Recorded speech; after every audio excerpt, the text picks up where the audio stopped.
Chris, are you there? Zach. Yeah, I'm here. I can hear you. Yeah, I think we're ready when you guys are. Here, I've got all of these. Oh, my volume is all the way down.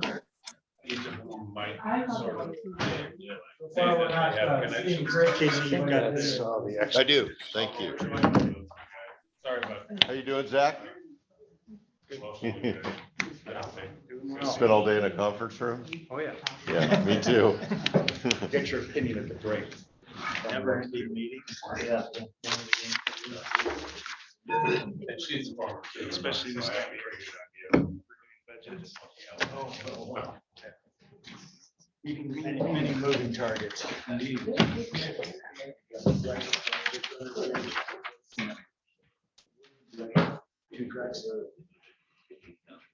Well, let's go ahead and kick this off and get things going and hopefully get out of here on time.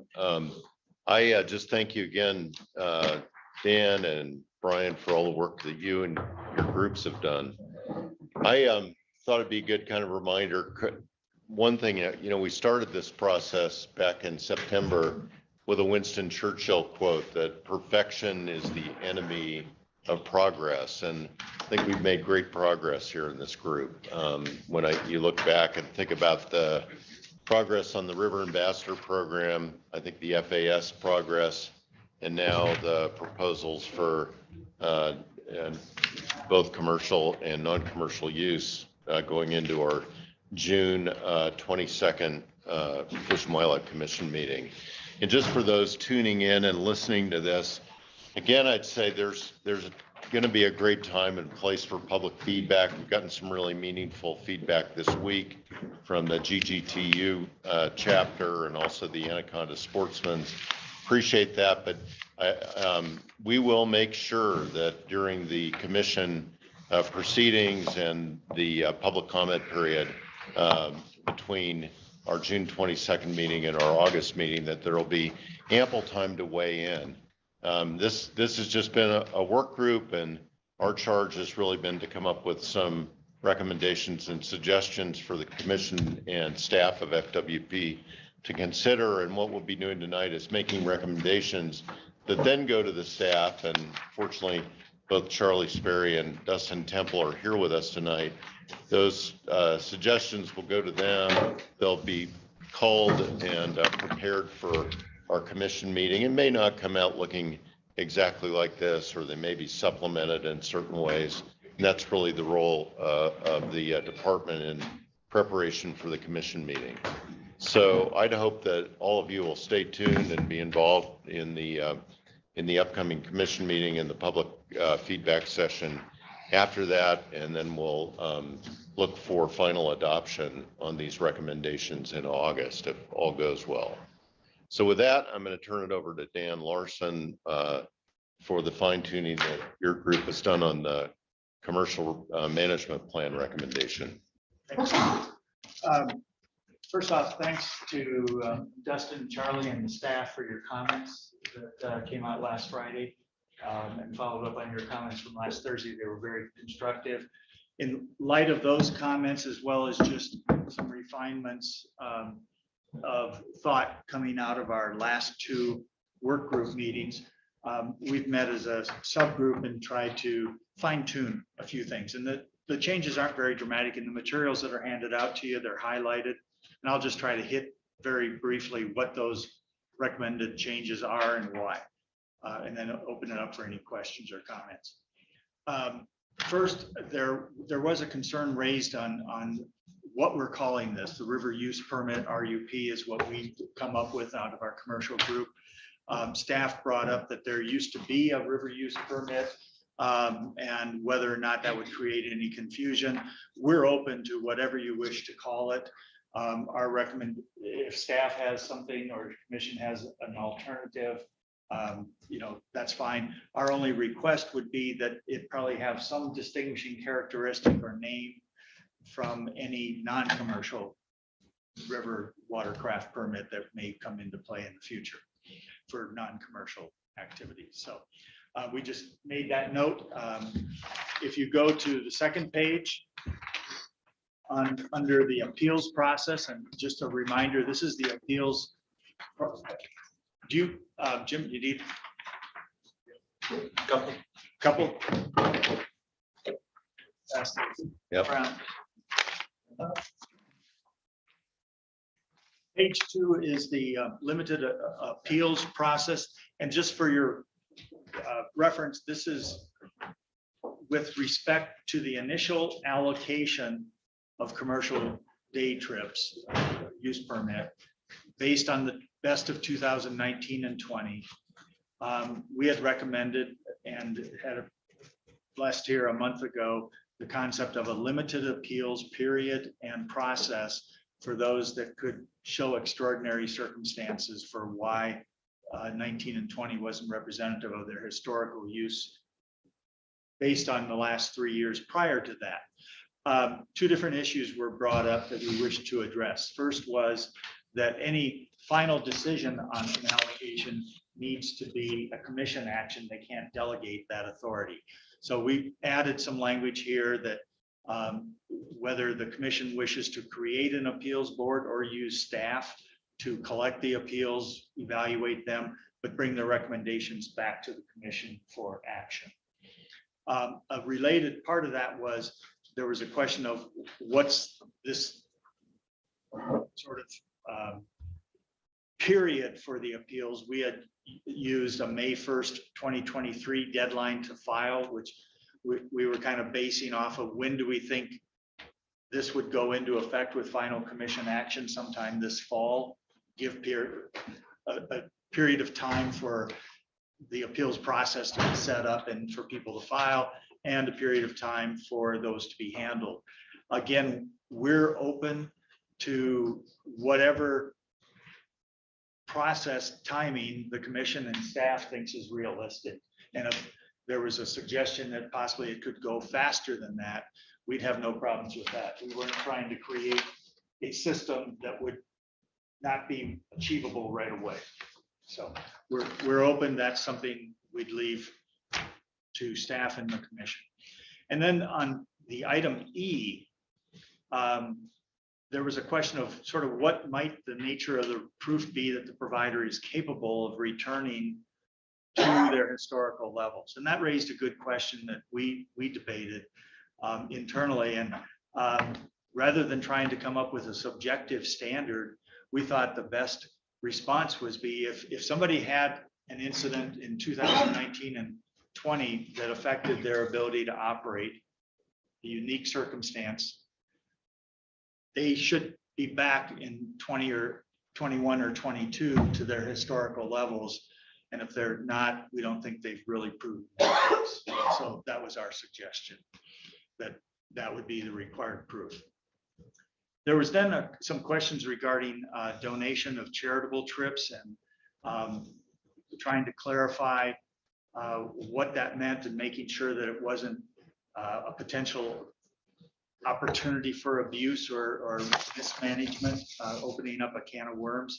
We wanted to clarify, which was in our prior recommendation, that a charitable donation be a charitable donation, no compensation received by the outfitter for the purpose of providing a trip down the river. The second part of it is we thought we would recommend a cap on the number of such donations so it doesn't get out of hand initially. And our recommended cap was a maximum of 3 trips or 3% of the river service provider's allocation. So the example is if you're a 20 boat outfitter, you could do 3 trips. If you're a 500 boat outfitter, you could do 3% or 15 trips. Mm-hmm. And then we still included under adaptive management that this would be reviewed periodically to make sure it's, 1, being effectively used, 2, that it's not being abusively used. And we recommended a 300 trip limit or sort of trigger for making sure that you take a look at it so it doesn't get abused. And then the last one is just, or a couple of little small ones here. If you go to page 3 under adaptive management review, we just wanted to clarify that, again, this is something that the commission has in our recommendation, the discretion to conduct the review themselves, a work group or staff on a periodic basis for adaptive management purposes. And then final addition was the enforcement mechanism. And based on our discussions a week ago, we don't see a need for additional enforcement regulations. It sounds like the commission has authority and staff has the authority to enforce rules and regulations as they need to. The only other change here is one deletion, and that was in our earlier draft, we did include language regarding a recommended code of conduct for river service providers to be developed. And we still support that and recommend it, but we don't have one ready to go, and it's not something that the commission needs to act upon as part of this. So we took it out of the recommendation for that purpose. I think that can come a little later. Yeah, that was our, just a cleanup issue. With that, I take any questions or welcome any comments. I have one comment. I wasn't at the subcommittee meeting. It's the only one I haven't been at. I was guiding on Tuesday. Just the 3% of your total trips, I had 620 trips, that's 18 trips.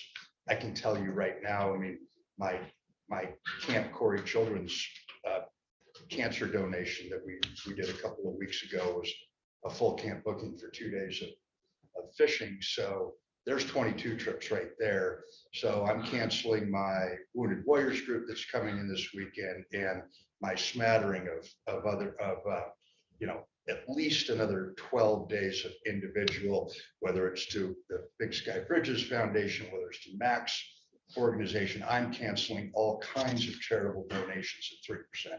I'd just like to say how disappointed I would be to have to do that. With when last year when you conducted these charitable trips, you ran them under your tags. Yes, I did. So they would have been accounted for last year under your allocation. Why is this year different? It's not, but we don't have allocation this year. But we're not operating. Well, not if restricted you this ran year, Mike. 620 trips last year, or 2019 or 20 would be, yeah. and 50 of In those were charitable. 2020, I did this year I'm running more trips than 620. Well, you're I get Mike's point. What's my? This is additive. It's on top of the best of 19 or 20. This is the increment that goes on top of that. These are exempt from your cap. Right. And part of our, That's what you're So saying. I'd be allowed to what do Mike's saying 3% is, of my trips. I'd be allowed to donate 18 days. well, Mike's point, Understand? which I haven't really thought of, but I understand, Okay. is that that part of our allocation will be determined on some of the trips we donated in 19 or 20. So we donated trips in 19, well, our best year will be 19. Oh, I see. And we donated trips in Those 19 were and recorded I that. understand what you're saying. counted for in your Got it. best of 19 and 20. Yeah, so I'll just have to use those. So keep an Yeah. eye on No, I understand. it. what you're saying. And that's why we were trying to whisper that Got it. No, it's fine. you Have it weren't out. there for Tuesday, and we were trying to come up with a number. You know, we're accounting for single boat outfitters at low numbers, adding trips. And I get it. My situation's unique, right? I mean, everybody knows I'm way shy of what I need to operate with. So that's just part of my reality is what I do with my charitable donations moving forward. So I get it. And again, our recommendation is that this be part of the adaptive management and looked at, annually, and then over every 3 years is our recommendation for whether this is serving the purpose that we envision. It needs to be tweaked or not. Yeah, maybe I. How'd you come up with 3%? Gotta pick a number. It seems reasonable. 5 out of 16,000 was a number we felt was too big. It's a big number, yeah. 2% out of 16 was too less, too few. Good reasons. I mean, there's nothing magic about it. If there was a strong sentiment, it could be a. Zach, the challenge was we had nothing to base it on, Sure. Yeah. right? So, Well, I mean, maybe that's an opportunity for an outfitter to go before the appeals committee and say, here are the people that I've been donating to for a really long time. Would you consider something? Yeah. Two things, John. It's that, and there's also this period while the department's going to be preparing this where Dustin will be looking for feedback like that. I think the counter, devil's advocate too, would be, hey, it's still boats on the river. And that's where we'd thrown around 5% at one point, and we felt like maybe that's getting the potential too much, 800 some trips. If you look at it, Yeah. it'd be over 800 trips potential. We want to open that. Dustin, help me, or help the whole group understand this. I would expect there are going to be some modifications to all these documents that were, even though it's printed on paper, but the work group work is to make these suggestions, and then department's going to modify things before it becomes a proposal to the commission. Well, not substantively. Commissioner. What we're gonna try and do is, if there's a piece that we just can't do, we've got a technical problem. You'll take it something out. like that, we'll look Right. at it. Note that for you all as commissioners to say, hey, this doesn't work, but this would or that would.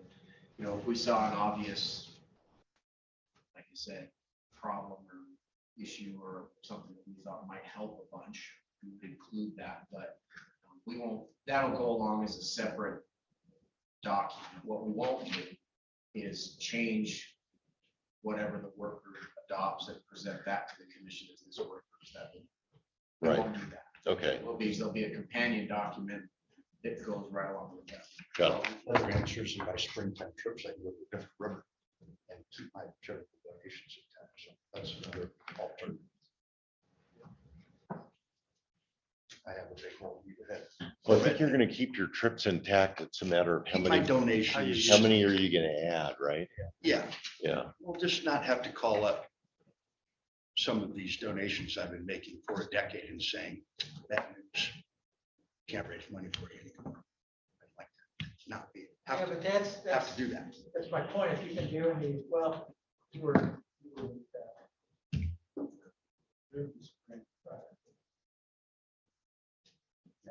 So It'll be something I'll work out. I'm not too concerned. It's just an initial reaction to it that I didn't know was there. Dan, I had a question that it relates a little bit to the work that Allison's doing, and that is we're not really explicit about this idea of leasing or. Well, that's really in the In the fluid transferability. transferability, section 8. And then I'd also encourage you to look at the economic analysis that we put together that was presented a month ago as well, that goes into examples of what that would look like. But yeah, section 8 is the transferability. And, there's the staff raised some questions of just how the IT will work for that, but there's examples of it in the NHCU process. Also important, I think, is it's never been done before. The only river where leasing occurs now is the Smith. And it's a brand new law that was just put on the books last year. It's uncharted territory. Doesn't happen on BH2. No, Okay. no, in fact, and that was the big deal. BH2 is exempt from this new law. And again, many of the examples coming out of the BH2 are what we're trying to avoid. Mhm. The lack of fluidity and lack of transferability that exists there. I would, on behalf of, My only comment on that one is, for me at least, I'd prefer it if it called it out in a way to address the arm that we were charged with on the work group about creating entry for new outfitters, affordable entry for new outfitters. And maybe you could do something on a clarifying comment, Um, because I don't think it's something we have to draft tonight. Yeah, I mean, we certainly could, prior to going to the commission here in a month, um, working with Allison on some of her materials and maybe incorporate a couple of page or a page that just talks about how this works for new outfitters coming in. Maybe reference the Smith. Because Right. the key elements are, one, we have no cap. We're not recommending a cap on the SRPs, which is your access to the river and to the fishing access points. That's a difference from the BH2 that capped it. Secondly, the river use permit is separate from the SRP, and under Montana law should allow that transferability either on a short-term or a long-term permanent transfer, not as an all or nothing. So that those elements there are what we think are the key points for allowing somebody to come in as a new outfitter, potentially lease days just on an annual basis, rather than making a purchase, a bigger financial commitment. And it also allows fluidity among outfitters depending upon their business practice from one year to another, because you see a number of outfitters that are fairly standard there, and they're oftentimes associated either with lodges or with shops. And then you have other outfitters that use the Madison some years, not heavily in another year. So those days may become transferable to people that want to use the Madison. Okay. Dan, do you feel like you need another vote on this? Yes. You Yeah, do? I was Okay. just going to make the motion on behalf of our work group, that Yeah. we would recommend the adoption of this by the work group. And A second? Second. Let's get someone from outside the work group. Yep. Rich, seconded. Rich was in our work group. Oh, he was. Okay. Any other? I'll do it. Here we got Zach. Okay, Zach, seconded. All in favor, please say aye. Aye. Any opposed? Just to say, no, I'm not opposed. I'm an aye. But to your point, Casey, about the comment about new entry, I think this does, from a plain reading point of view, address that in section 8, just to say it's allows for more realistic entry of new SRP holders into Madison at reasonable cost. So you're just saying emphasize that a little. Yeah, and I'm just thinking incorporate whatever other, I think we can, Things we Allison's can been maybe working come up on. with another one pager that just addresses that, that'd be great. using some of Allison's stuff in our material that'll help educate other commissioners who haven't had to sit through all these meetings. Allison, does it seem reasonable to get that done in the next few days? And I think it's maybe even a half pager. I think you're on mute. Can't hear you, Allison. Are we muted or?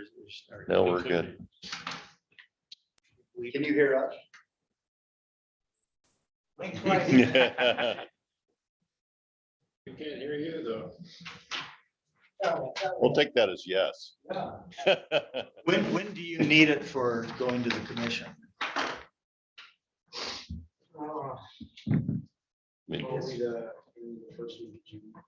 So if next week we got something to you, you're in good shape. Yes. Okay. Yeah. Allison's incorporation of the commercial subgroups was brought into her economic analysis already. Yeah, I think we'll just come up with a short, Probably sweet too little, long. we'll come up with something. Allison, Half a page. if you can hear us, nod. Allison. Her thing has the mute symbol on the icon on the top left. That might be There Even you her are. symbol goes away, we can't hear her, Oh, Oh, unfortunately. Can you hear me? Oh, now we can. yeah, now we can.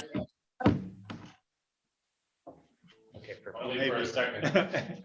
okay, let's move on. Yes. A question, there was a draft set of administrative rules that accompanied the previous document. Do you want us to clean those up a little bit with these minor changes? Just making the observation that based on what Dustin was pointing out, that we aren't gonna, we don't want to start altering your work. And so for us to have to grab arm rules, that's in essence what we're trying to interpret. So I think if you want arm rules in front of the commission, that would be better coming from you guys than us.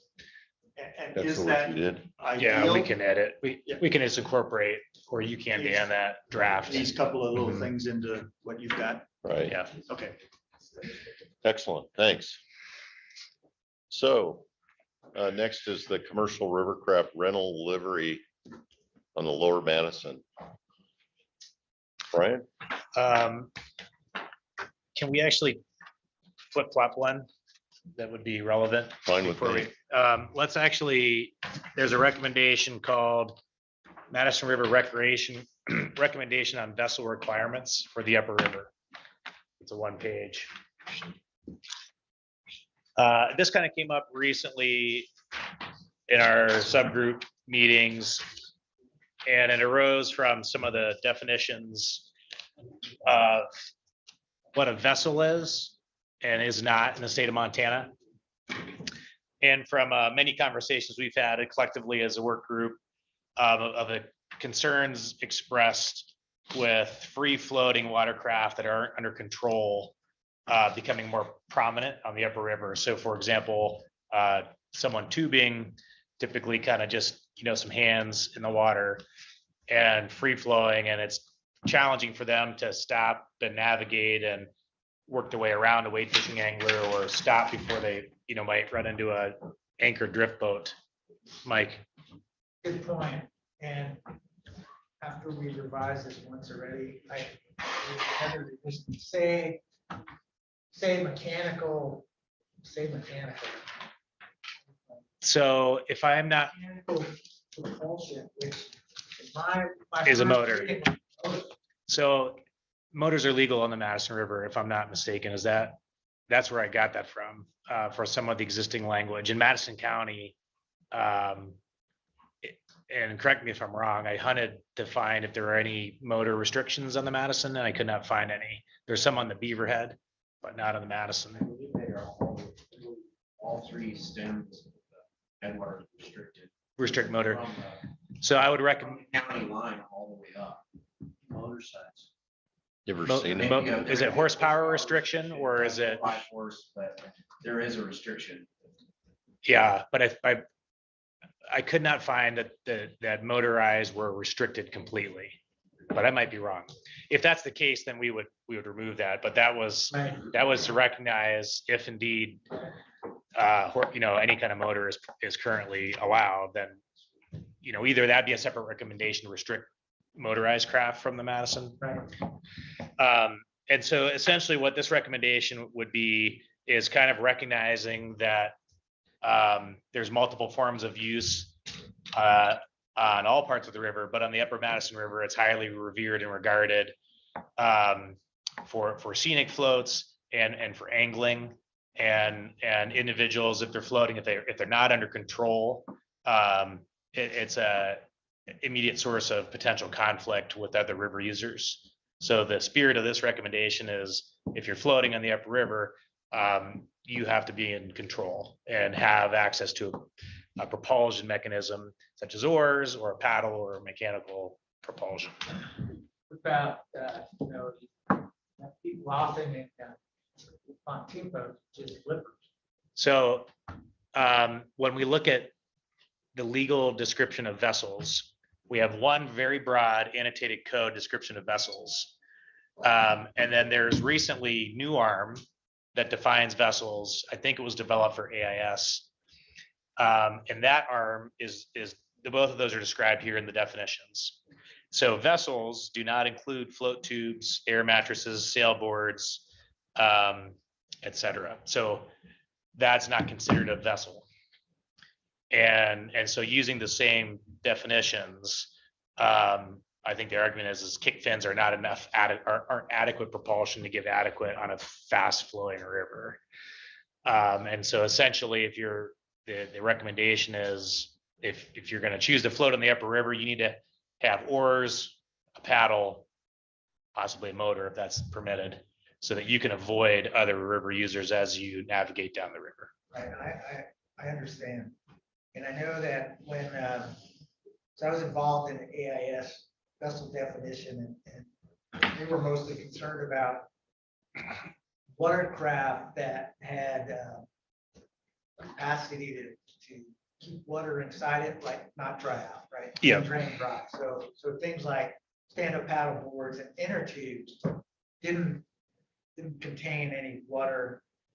Stand-up paddleboard is a vessel because it's propelled, and you're required to actually have a life jacket on board as well. Right. And you do have to stop at checkpoints for AIS with a But I'm paddleboard. saying my point for defining an AIS was different than what we defined. Agreed. So there's different, and if and Charlie and Dustin correct me, so we can choose either, I think there's some concerns within the department of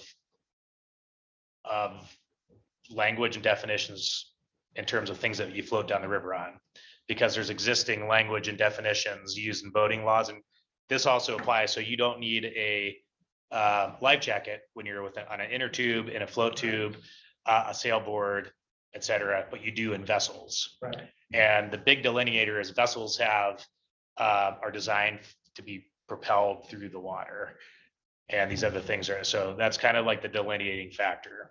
So there's two options, and I would seek guidance from Dustin, and even if it's a later date. One is basically just say that there's a requirement when you're floating to have oars, paddles, or a motor. That's option 2.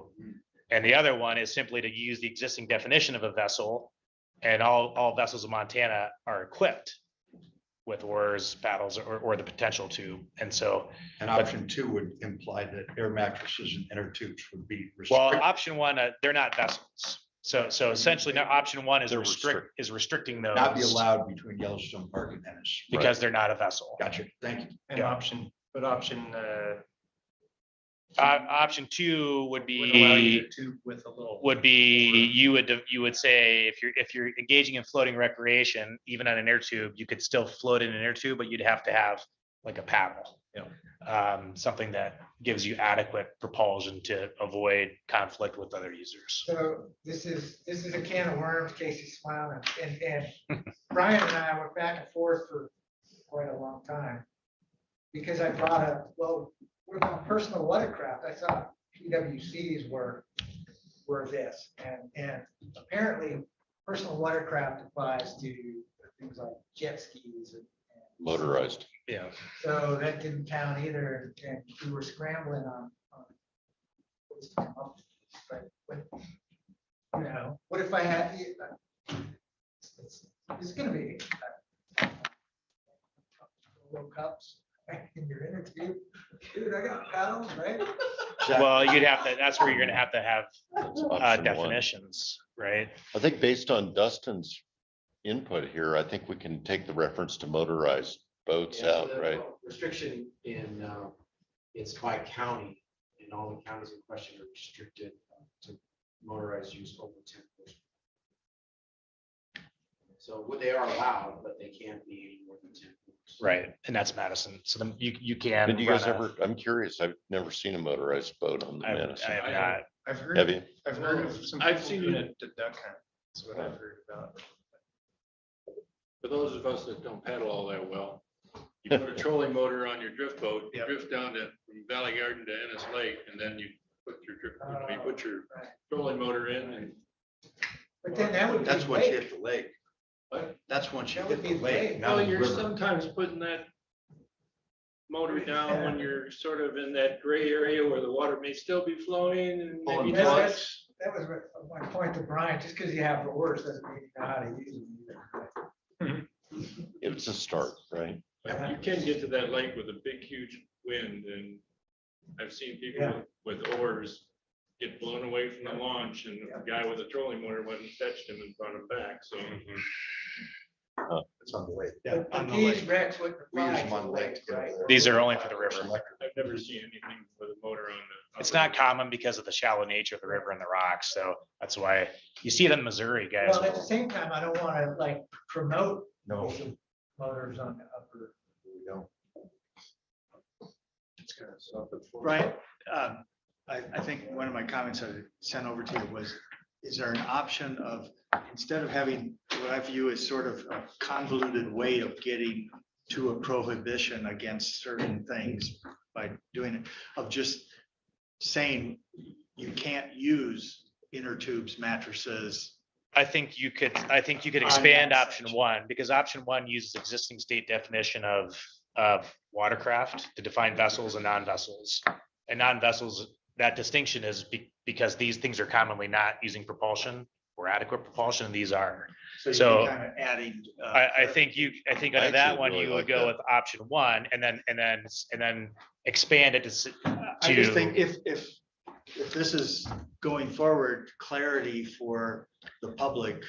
yeah, so you could basically just add the Saying, arm language from 12, 11, 30, what you could go on to say, and This means, these types of watercraft are not vessels, and then are not legal or restricted. Inner tubes, float tubes, air mattresses. I don't know, you could pull, you might just throw sailboards in because that's consistent with the arm. JC, would it be proper for me to be able to make a short comment? Yes, okay.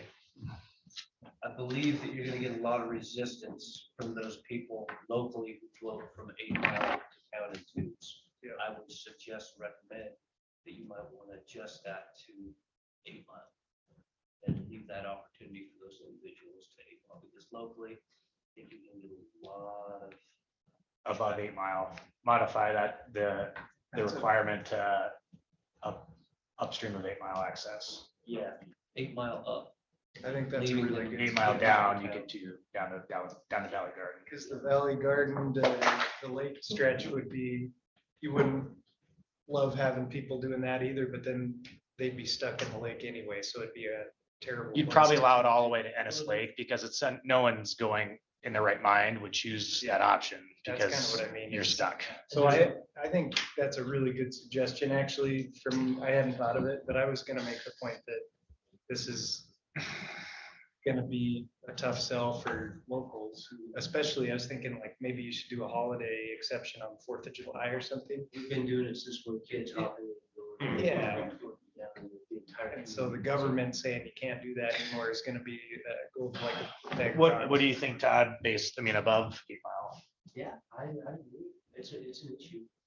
And I think that's a good compromise is to still. So you have one zone on the upper river and one zone in the lower river where you can free float under no If you choose to control. go guide or to fish down there, that's something you have to tolerate.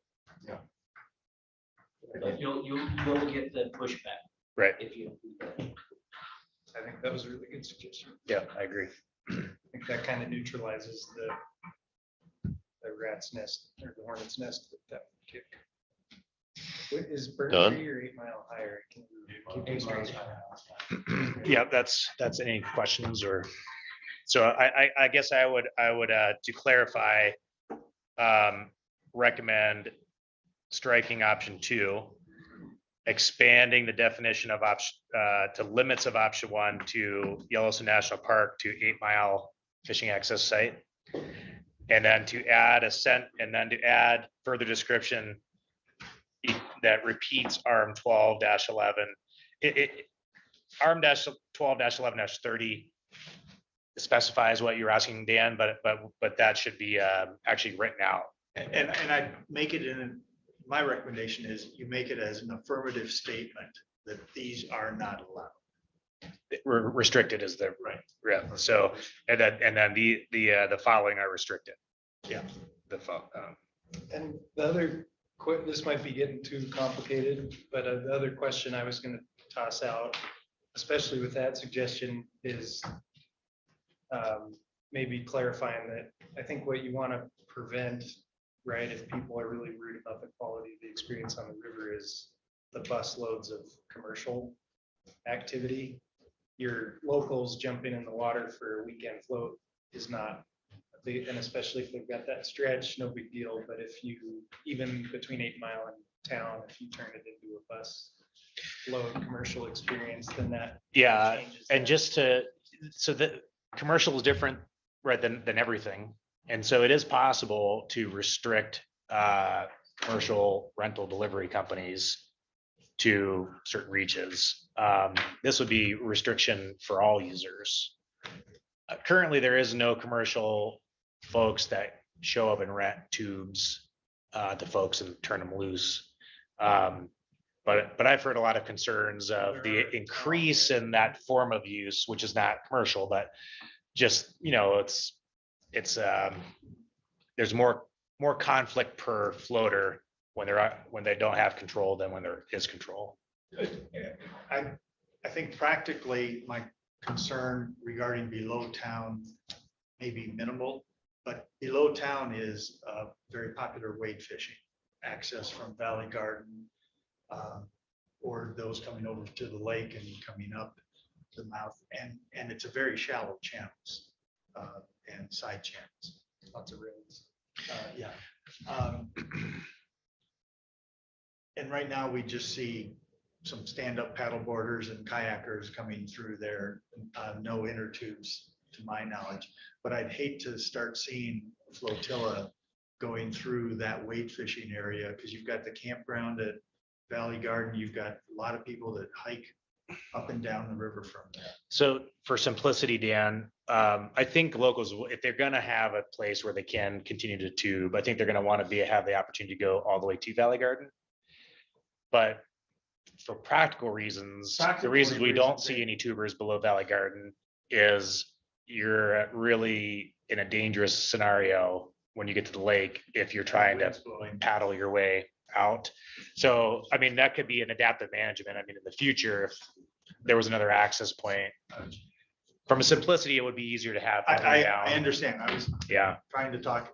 Simplicity would be easier for what? Just to allow it from 8 Mile down. But why not just, what's the difference between 8 Mile to Valley Garden and 8 Mile to the lake? Yeah, Why just not- put Valley Garden. What, just put Valley Garden, why not do inner tubers that aren't educated of? The restrict, I guess, Yeah, it's a safety question. Yeah, it's You do want them to a favor and say you can't go down there. do you want to restrict it again from Valley Garden down? Sure. Okay. So we define the What do you zone. think of that, Todd?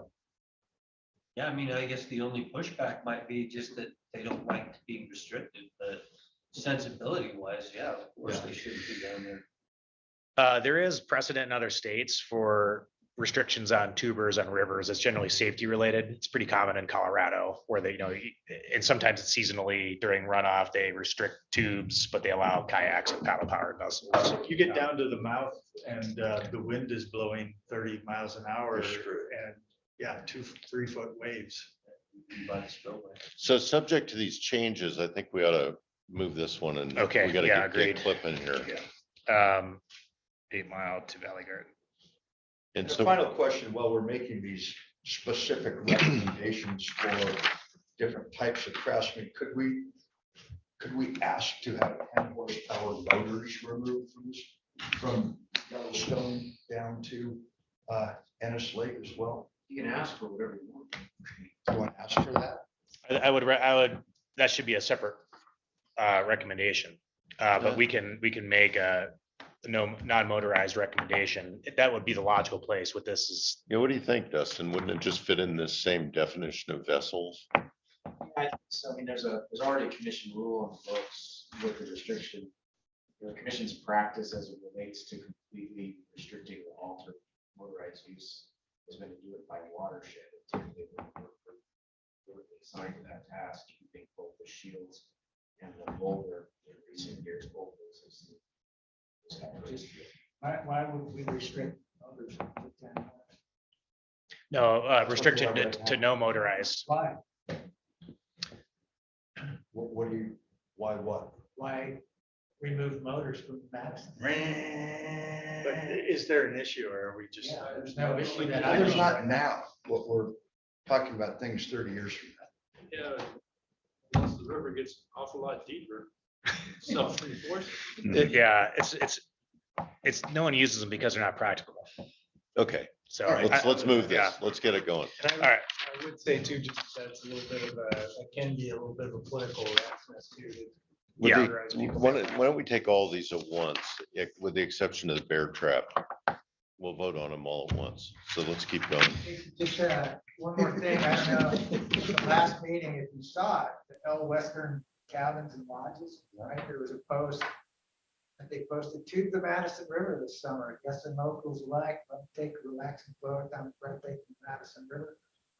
Relax and take in the scenery. Our partner Madison River Tubing will offer shuttle assisted tube trips with all necessary equipment, blah, blah, blah, for a great 3.5-hour cruise. There's So, I mean, L Western is already advertising. this type of New thing. owners. So the next, in light of that, the next recommendation is related to the commercial service providers that deliver watercraft to the river, often in conjunction with the shuttle service. Currently, those operators already have special recreation permits, but they are shuttle permits.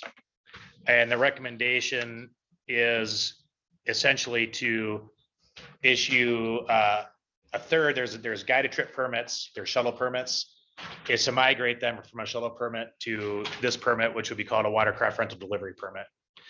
Under that, they would have additional reporting requirements. Currently, they do report the number of people they launch annually. So the recommendation is to change that they report the number of people they launch daily, and to articulate the entry point and the exit point, very similar to how we articulate our guided trips. Brian, how does BLM look at this? Is this a separate or a subclass of SRP, or is this something that we need to put on our Madison River commercial user? This is commercial use.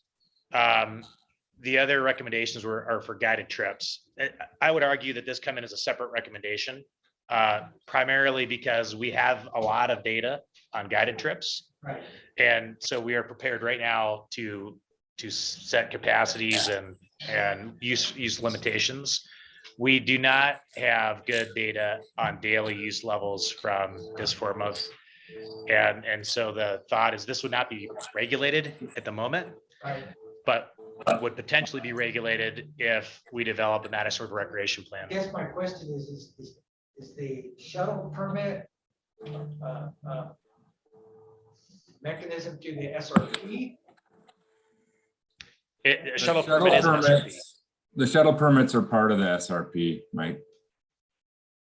They're So are we, for the SRP. is this recommendation to the BLM that they implement? Well, we're making it, it's a cooperative management agreement. So we're making this recommendation to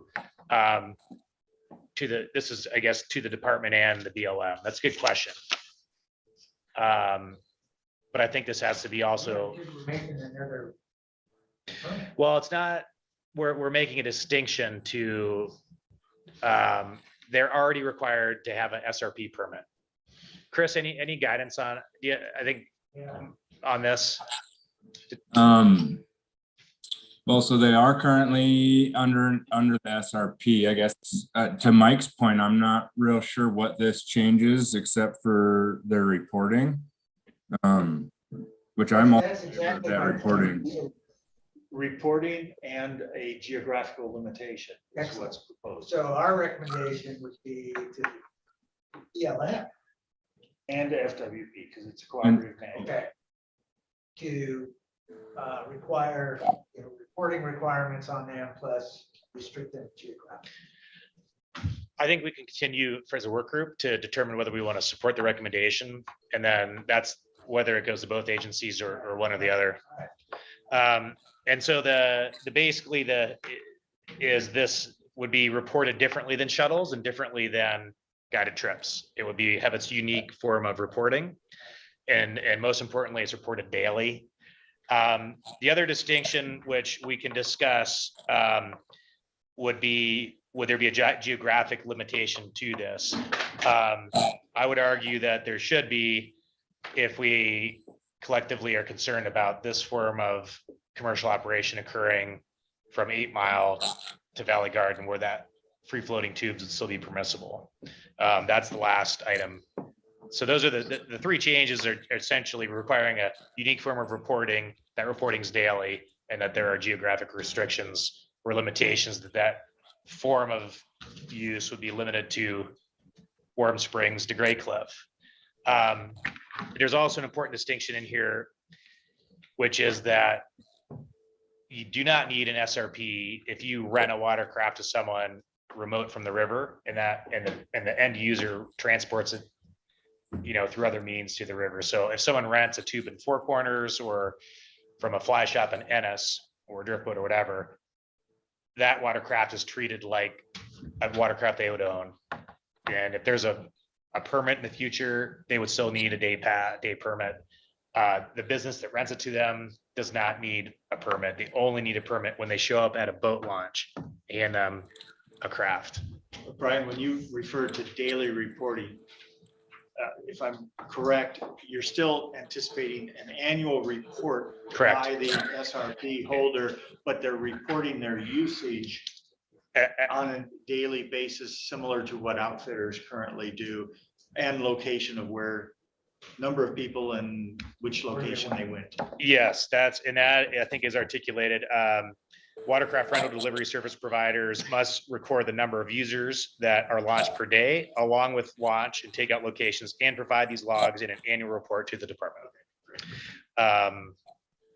Any questions on the recommendations? Yeah, the last meeting we had Madison River tubing person here. Yep. Okay. They are. Yep. So I've shared these drafts, and they're in support of setting a recreation plan for the river. Yep. Any questions on that? Commissioner Walsh, which one would you prefer, the non-commercial recommendations or this is a recommendation specific to the BLM for the wilderness area? Yeah, let's go on that one last. That one last. Okay, then that we'll talk about next is there's 3 recommendations specific to Let's non-commercial. back up the truck here, because this is a commercial use application. Let's go ahead and vote on that now. So motion on that, Non-commercial. on the commercial watercraft Watercraft rental rental. livery. I think we had to deal with that separately. So Allison made a motion, is that right? Hold on one So you second. waving your hand. She probably has a Can't hear question. you now, Allison. Me? We heard for a second. Lip reading. Hear me now? Yes, Yeah. yes. Question for clarification on this. Is this restricting to just high density zone? Yes, the recommendation is this service is limited to Warm Springs to Gray Cliff. Okay, This is one I would expect that we'll get some feedback on at the commission level. Doesn't hurt to recommend it. Okay, so motion, please. This is on the commercial watercraft rental. delivery. Yep, delivery program. Make a motion. Second. John Sampson seconded. Just a comment before I support it. I think the comment I made to our subgroup is that below Gray Cliff and in that interstate to headwaters area is a place of growing use as well. And there's from the county perspective, there's lots of other bridges that see busloads of tubers and bridge jumpers and are seeing increased conflict and traffic issues and parking issues. And so I think Blocking the county road. it blocking the bridge, Old Town bridges that cross the Jefferson are right by that interstate bridge. So These recommendations don't address that stretch of river as part of the commercial use, and it's just be something to keep an eye on, I think, as the county continues to grow, because those conflicts are just getting worse and worse. Well, this would be restricted from those, well, the Jefferson's not part of, Not the Jefferson, but that interstate. Oh, I see. this what would you be mean. restricted from that. They They wouldn't operate be those able to do delivery services Okay. in those areas unless we were to modify that. Thank you. I wasn't thinking about that correctly. Good clarification. Okay, all in favor? Aye. Aye. Any opposed? Okay. Next. Next Oh, is. sorry. River Non- Oh, sorry. I'm sorry to go back to the other one. The one right before this, I know to keep it moving. I just have one thought I want to throw out there. Do you think restricting that to that area is going to have an unintended consequence of increasing the use in that area? What areas? Like if we say you can have all this from 8 Mile to Valley Garden, do you think we're going to see an unintended consequence of increased use there? Because now we're saying it's allowed here, go here. I think my assumption would be currently we don't observe free floating craft hardly ever outside of like Varney down to Valley Garden. I would anticipate you will see increased use as we see a demand for all use increase on the river. Until a comprehensive river recreation plan is put in place that addresses all use. Whether you'll see more use in that zone because of this, I don't know. Well, it's currently allowed anywhere. Right. Go put your inner tube in, float wherever you want. What we're recommending is to capture that usage in that area rather than see it. Yeah, and I guess to Allison's question, I would like overnight, or is it going to get condensed? But the reality is there's very few free floating tubes above 8 Mile and below Varney or the Valley Garden. And so there's no displacement because when people tube near Ennis, they tend to tube near town.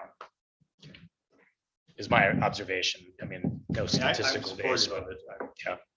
Did that answer your question, Allison? Eating thought, I just, sometimes we get going and then don't always be a unintended. Part of my thought process, well, it's not really restricted now and they naturally go to that area. Well, I'm kind of contradicting myself. I agree to keep the upper part without it. I just didn't want to create a place of like, come here now to do this, so.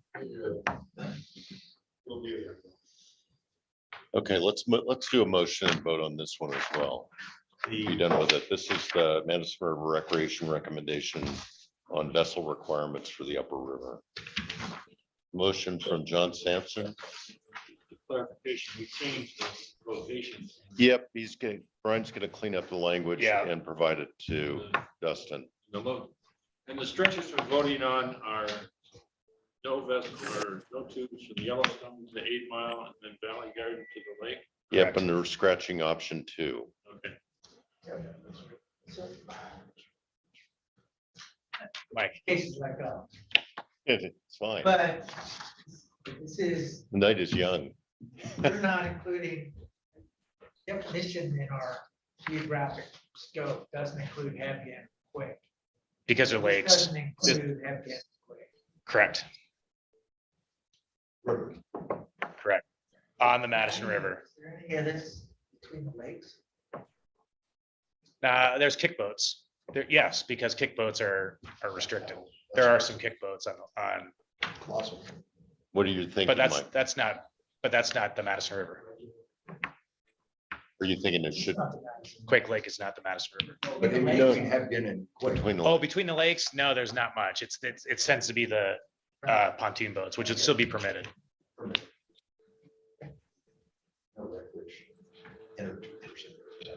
No, like float. I've never seen one. there. Mattresses. Yeah. I like Not much bikini hatch up there. Did we, I think we still need to vote. Yeah, we need a second. Second. Okay, Rich, second, all in favor, aye? Aye. Aye. Thank you. Okay, next item. Next item is recommendations for Mattis River non-commercial recreation recommendations. And just to frame it, I jotted down a couple of stats that made sense to me. One is river use has more than doubled in 10 years, in the last 10 years. In the last EA, one of the survey items reported that only 31.4% of users find the number of people float fishing the river as acceptable, which is a pretty small favorable percentage. We've had conservation groups, state representatives, and as business leaders, guides and outfitters have all expressed concern about the prospect of the pressure on the river continuing to increase without any form of unrestricted regulation. While we're committing to limit any future growth and guided use now, we also know that non-commercial use must be addressed. Car counts at river access points increased by 67% in 1 year at Lions Bridge and 76% in 1 year at Warm Springs and 109% at California Corner in a single year. That was 19 to 20. In that same period, guided trips decreased. So we know that this is kind of the 800-pound gorilla. This issue will never go away. At some point, we need to adopt a management plan. A management plan must have tools that prevent unregulated recreation growth from all use groups. So for me, those are the kind of the key points that resonate. There are essentially 3 recommendations we'll discuss. One is to increase passive data collection, specifically to build baseline data that incorporates counts on weight angling use and floating in specific reaches of the river. It's very, very important to understand that it's extremely difficult to count all use like we do for commercial. What we're recommending is more like we have fish shocking zones where every year after year, we do fish populations. What we need are the same zones year after year where we go and count how many boats go past, how many, and so we can see patterns and trends, and that data will work with some other data that we'll talk about. Mike. I agree with you completely, but as long as people understand it's not a survey. It's a census of that particular region. Yeah. Day. 1,000% agree. And hopefully, please, when we get to this, these are just the summary. We'll look at the specific, recommendations, but that language is attempted to articulate that this isn't user satisfaction. This is like 1, 2, 3, 4, 5, 6, counting people or crafts. And this is again, Brian and I went through this quite a bit. I looked at it a lot today. This is getting at some of the questions that were brought up by Yeah, and it's not just the comments from, we've heard comments in sidebar conversations, MGTU board, they kind of asked, well, what's commercial use? A lot of it's compared to commercial use. And so right. we have one location of camera data on the entire river. So right now it's sort of like reaching in and pulling out a blue skittle and saying, oh, they must all be blue, right? We need sampling throughout the river system.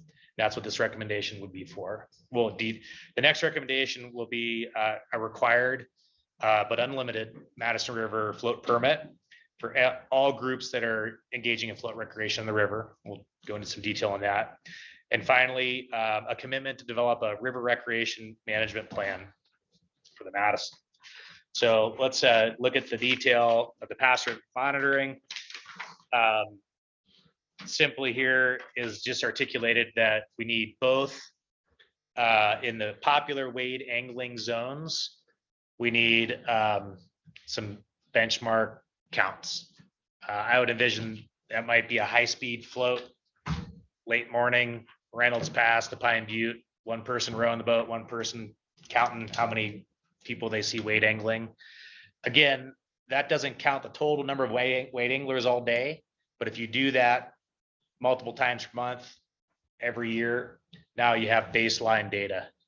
Well, just a thought here, as technologies evolve, you wouldn't necessarily have to float the area. And that's a great, Drones and can. that's a great point, Dan. And so intentionally, there were not recommendations on how to collect that. I think that needs to be, we want to articulate our intentions of the department and let them use their expertise in data collection to develop how that's done. Yeah, but just keep in mind that there are very unobtrusive ways and We also inexpensive have to ways. determine the commercial and non-commercial when you're doing your census.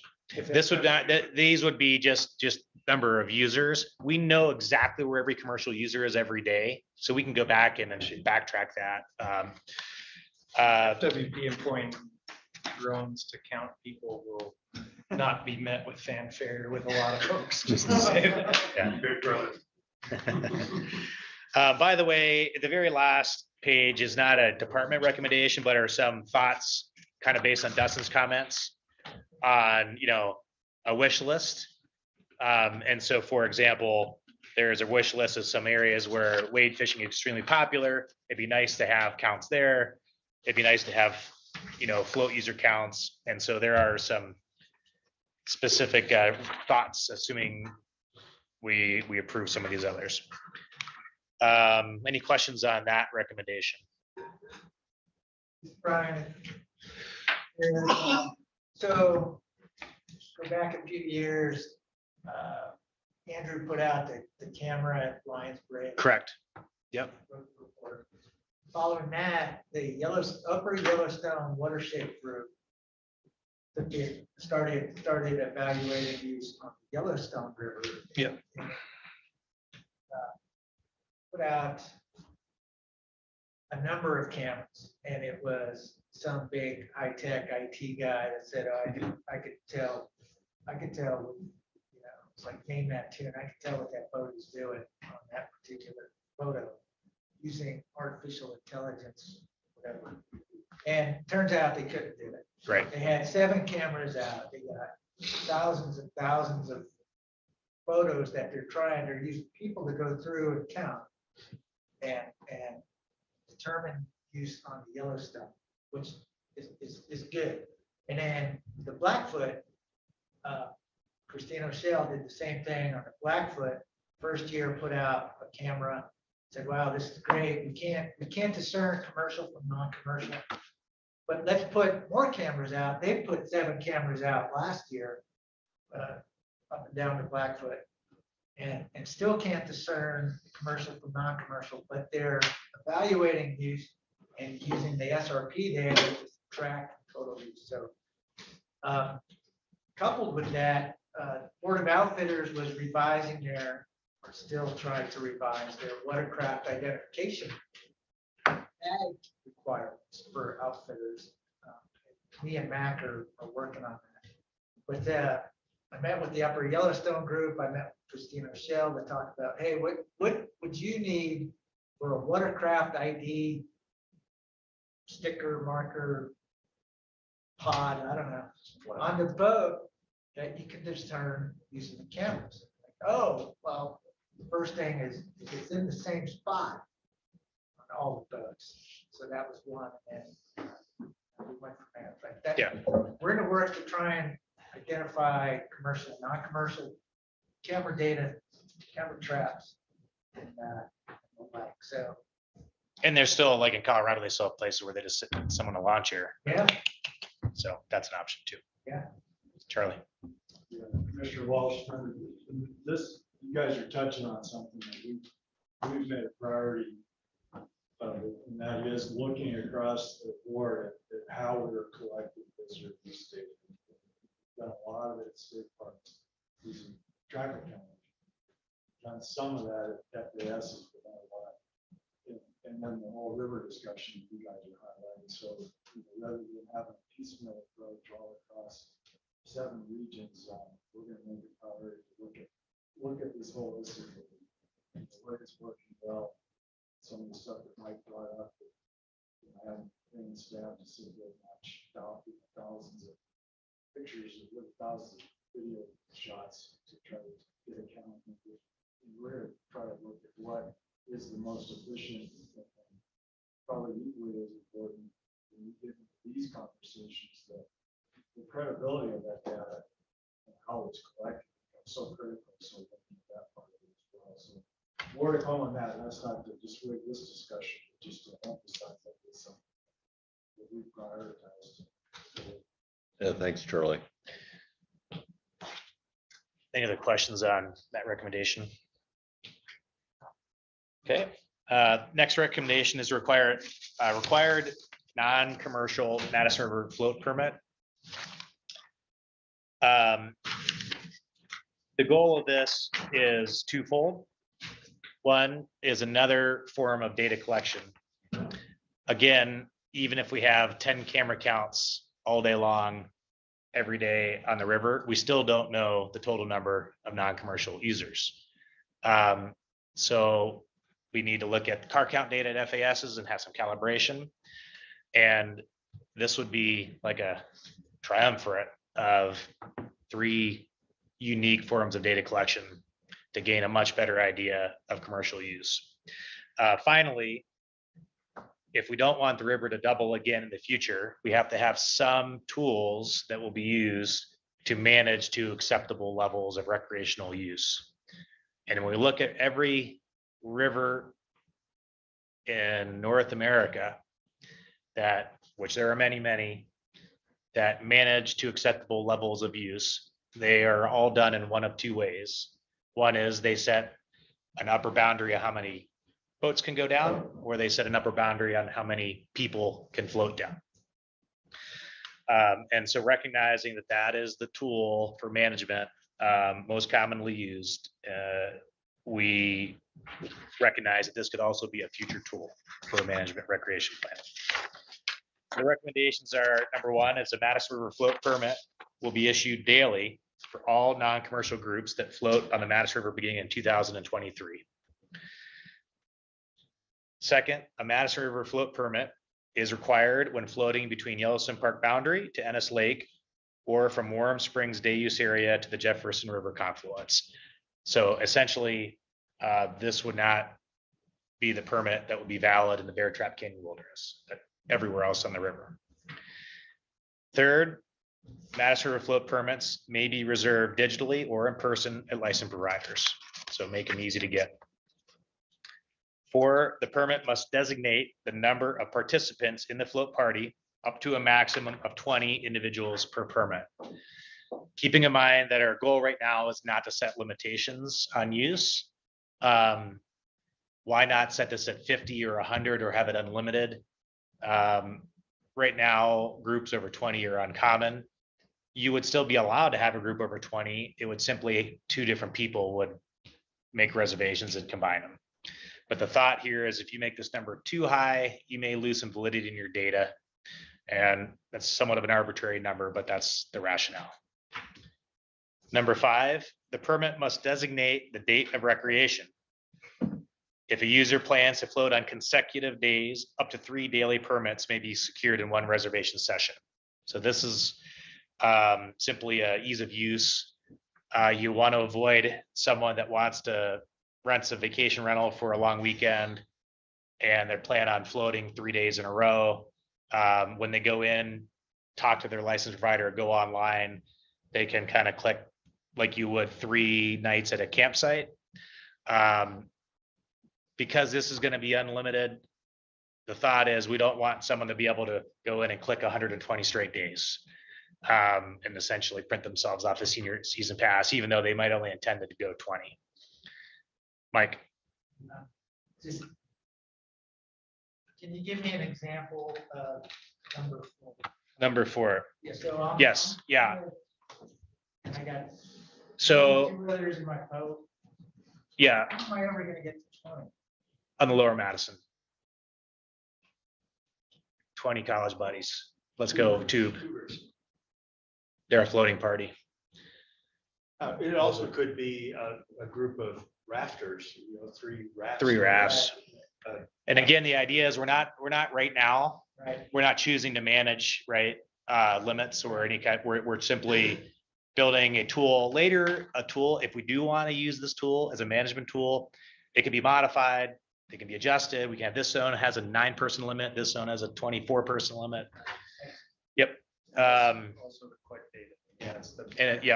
Yeah, those are the two big ones. Want to collect data in a way that we can also use as a management tool in the future. Number 6, one person, this is very common on all river recreation permits. One person must be named as trip leader. The trip leader may designate one alternate trip leader. The trip leader or alternate trip leader as named on the permit must be present for the entire duration of the float. So in the future, if there is going to be a day where like, boy, we're only going to allow, 600 people to go down, someone has a permit, you don't want them to kind of hand it off to someone else. The person who reserved the permit has to be floating. Number 7, an individual that utilizes the commercial services of a Madison River SRP holder is exempt from obtaining a non-commercial Madison River float permit, since their use will be recorded and reported on their behalf by the commercial service provider. So we don't want someone to have to, we don't want that to be double counted by getting a permit. And then also we're required when we take someone on a guided trip and a tubing rental company is provided to record that person went down the river. So we're getting their use recorded through that provider, if that makes sense. And then finally, number 8, we do recommend that a small reservation fee is required to offset the reservation system and to ensure quality of data collected through the daily permit system. This will cost some money to build out. And typically, whether it's a Reserve America or recreation.gov, or the state determines to do it through the XMT platform, there will be some costs. It is recommended that those costs be at least partially recouped. There's also a feasibility standpoint to this. If there is zero cost, in a couple of hours, one individual could very easily sit down and do, get 3-day permits, 3-day permits, and reserve every day.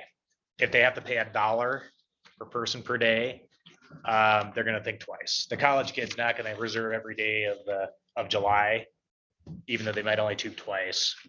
And so that's kind of an important distinction. I think is that some clarification question, Dustin and Charlie? Is that a recommendation that goes to the commission, or is that a recommendation that goes to the department?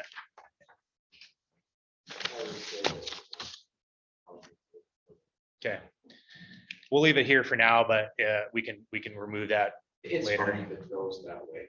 Yeah. And Brian, just clarify that the fee is per person or per vessel? So that, I think, is left to the discretion right now so we decided to move away from that's a good question. In Colorado, on one river, the Arkansas, and in Michigan, the unit of measurement they do have limitations there, right? So they have capacities of how many vessels per day, and the use fees are based on per vessel. In most states, including Montana on the Smith River, Oregon, Arizona, Idaho, California, Oregon, float permits, and many others are based on the number of people. And when they have limits, it's how many people may float down a river canyon. Because of some of the legal descriptions and definitions of vessels and tubes not being a vessel,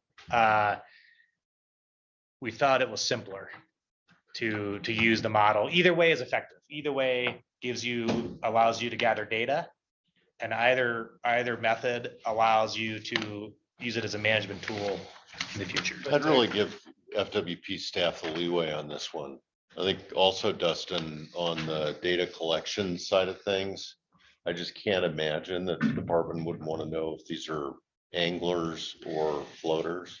Commissioner Walsh, can I add on to that question? Yeah. If we go to the back page. Yeah. So the first 3 pages are designed to be recommendations to the commission. Yeah. And the final page are recommendations to the department.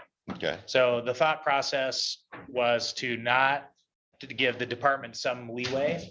For example, we don't want it to be codified in ARM of exactly where cameras are going to occur.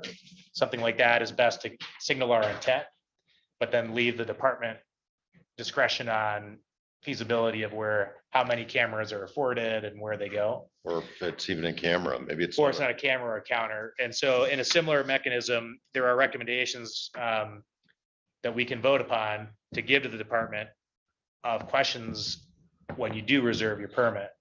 And so the questions that we felt were appropriate were to ask the float party, is there intention to float from Yellowstone Park to Ennis Lake or from Warm Springs to the Jefferson? So are they going to be on the upper or the lower? How many Rivercraft would their party intend to use each day? And finally, how many of the float party intend to fish each day? All right.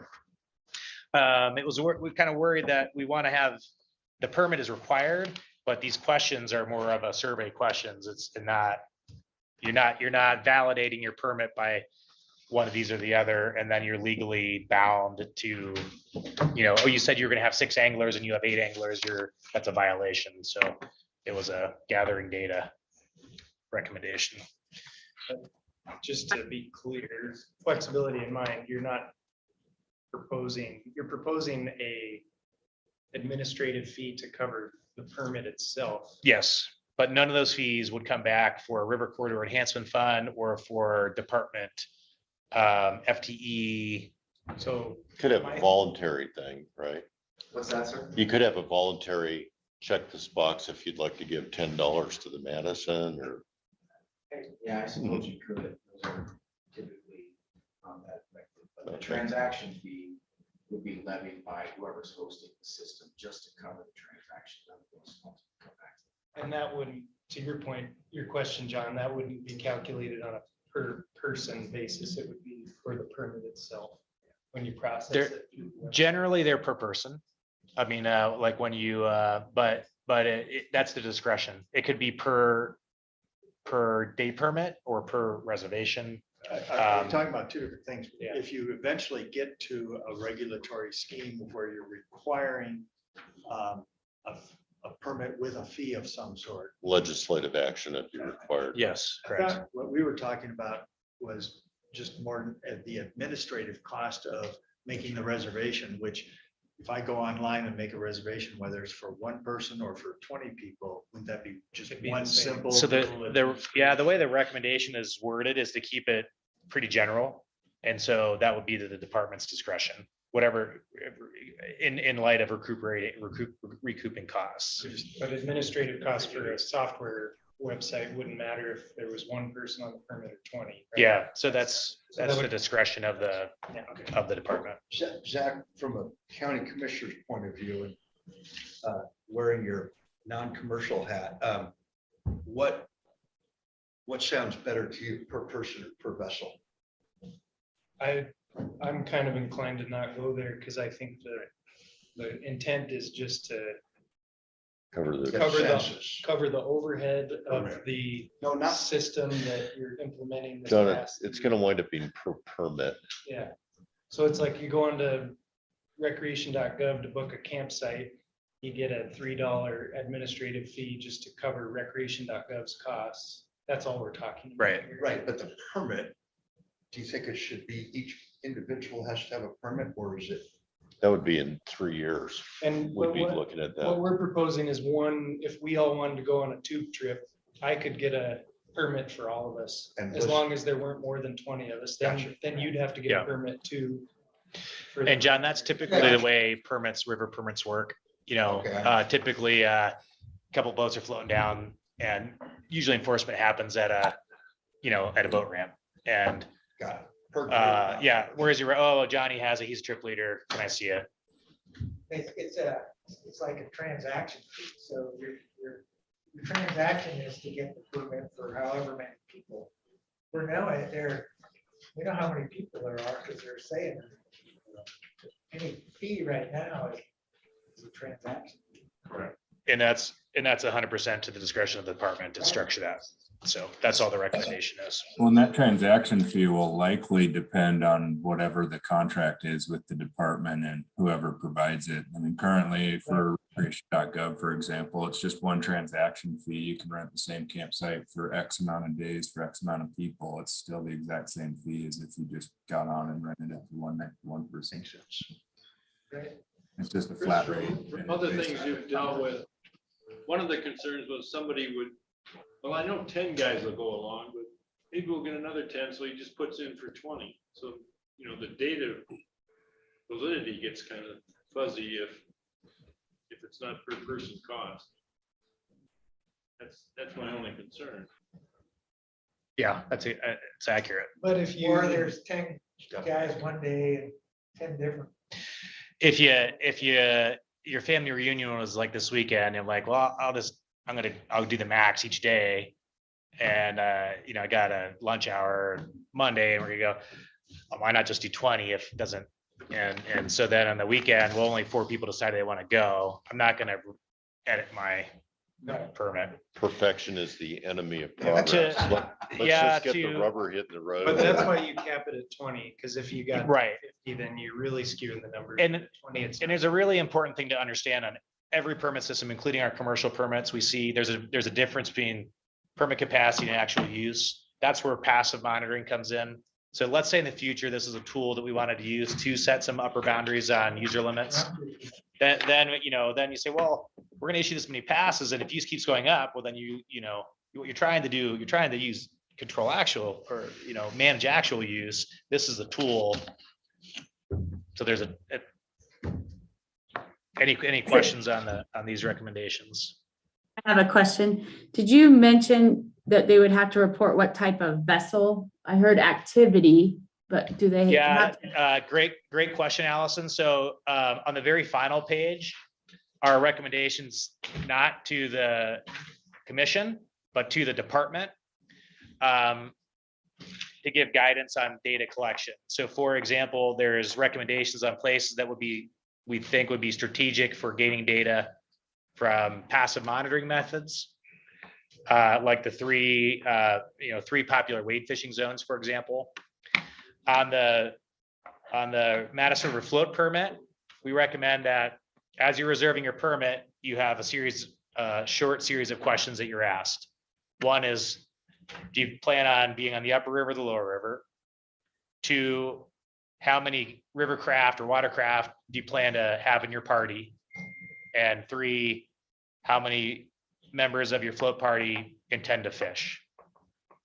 We want to break it down to what type of watercraft, or does that not? Just be interesting to look at. We certainly could. I worry about having these be too complicated. We can gather some of those questions will be answered through passive monitoring. We can also go out and easily observe in certain reaches without having to ask people questions, how many drift boats there were, how many, tubes there were. I think that was a good point, Brian. It is pretty easy to go observe the different types of watercraft. It's a lot easier than trying to count folks or, calculate which percentage is from which group. So keeping it simple would be good. Okay, make sure we're attempting to capture that data. I will mention the final recommendation to the department is the importance of, however, anytime folks are out there in the field and interacted and they're checked, to document the compliance rate. We expect that to be lowest the first year. We do know that on other river recreation plans, compliance is extremely high once people go through a series of education on a required permit. But that's also an important piece of data to calibrate this whole system and get an idea of total number of users on the river. In other words, if you checked 100 float parties and 90% of them had the permit, when we're trying to estimate total numbers of use, we know that 10%, there's 10% out there that didn't get the permit that year for estimating numbers.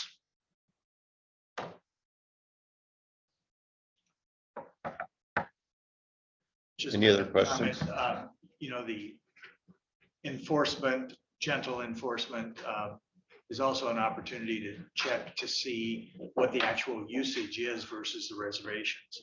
Yeah. Because if somebody's reserved 20 people and when they get checked, how many people do you have in your party here? I've got 8, and That's a great point. And not to create additional staffing, but a little notation that, over time, we'd be able to track and make some assumptions of what actual usage is versus reserved usage. And correlate that. That's a very good point. In the first couple of years, folks who are doing the soft enforcement and education can keep track of how many people don't have permits versus do, which gives you some baseline information about, can extrapolate about how much. Education and such, yeah. And also how much is this actually getting used versus actual use. We'll make one comment on feedback I've heard from river recreation planners in multiple states is that their enforcement divisions never like these plans.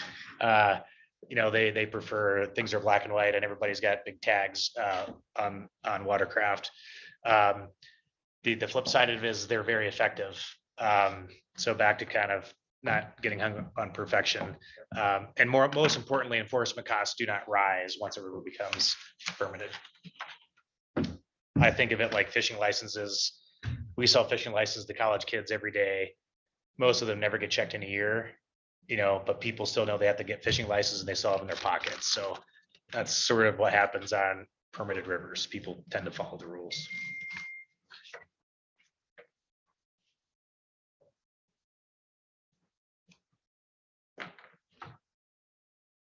Any other questions or comments? Thought the group did a really nice job on cleaning this up since last week, and I appreciate the time and effort that's gone into it. Yeah, I think it's worth saying that your response, Commissioner, and also what we heard from the TU groups that wrote you this week are kind of natural responses. There's this sense from the commercial side that there is more non-commercial use than commercial use, but those are all perceptions and there isn't good data. And so I think taking a step back is probably a more modest proposal to the public. And I hope that it's an easier sell to you all and just gets us going on actually counting and collecting data. And then we can get to the management tool stuff later on. Right. And actually, it did skip one. Sorry. Number 3 is a recommendation to develop a Madison River Recreation Plan. Essentially, the plan, Charlie was very helpful in answering questions and clarifying things. And I asked about dates and years. And this is actually a suggestion from a technical standpoint to peg it to the implementation of the Madison River permit requirement in case there's any delays. So after 2 years, 1 year is probably not quite enough. And again, there's multiple ways to gather data. We already have a lot of data. We'll never have all of the data either. But after 2 years of implementation of the Madison River flow permit system and expanded monitoring, a Madison River Recreation Management Plan will be developed, which shall define acceptable levels of recreation use on the river and define a range of management options that protect the future quality of recreation on the river as prescribed in ARM. You don't need to read them all. Yeah. But I would say, just to be really clear for folks who are tuned into the live stream, that these restrictions will have to apply to both commercial and non-commercial use. That if we're going to start limiting on a daily basis, I cannot imagine at least the current Fish and Wildlife Commission not treating this as a holistic river plan, not just, hey, we're going to put it to the local users who are non-commercial recreationalists. Well, and just to that point, one of our recommendations in the commercial management proposal is for the adaptive management. Correct. For the commercial usage to be reviewed as part of a comprehensive river management system. And obviously there's a whole variety of different tools that may come into play at that point. Yeah, and I think the decision we made last week is rather than propose mechanics now is to commit to developing a plan in the future and choose those mechanics at a later date. One, I would say is a challenge to the commission is they support this plan and the intent to move towards a recreation management plan, I would recommend that how that is implemented into your budgeting process so that there are resources available Mhm. in a couple of years, because that'll be a big effort. Yeah, and I also don't think it's something that the work group will manage, right? I think an outside third-party expert, you know. Staff and And I'll, others. I'll comment on that. So there's 11 pages of detailed, Casey hates single spacing, but it's single spaced arm that details river recreation planning and Yeah, there's. I really appreciated your including that in the river rec plan. Yeah, and then this is actually Charlie co-authored, but one of the things in ARM is a manual. So Mhm. this details developing us getting feedback from a CAC and the process of building a river rec plan. So we're fortunate to have this guidance in place. My point is just that there should be some forward planning with I understand. the commission for budgeting and staffing to make something like that a reality. Duly noted, Charlie. It's unfortunate Dustin's out of the room. All right. If there aren't any further questions or comments, can I get a motion on this one? Move to approve Non-commercial recreation recommendations. Thank you, Zach. Are you recording this, by the way? I'm not. Charlie, the votes? It's, I have not. you're on video. Oh, we're on video. That's right. Thank you. Part, I think it's been. Second? Rich, second. All in favor? Aye. Aye. Any opposed? Good work. And now the bear trap.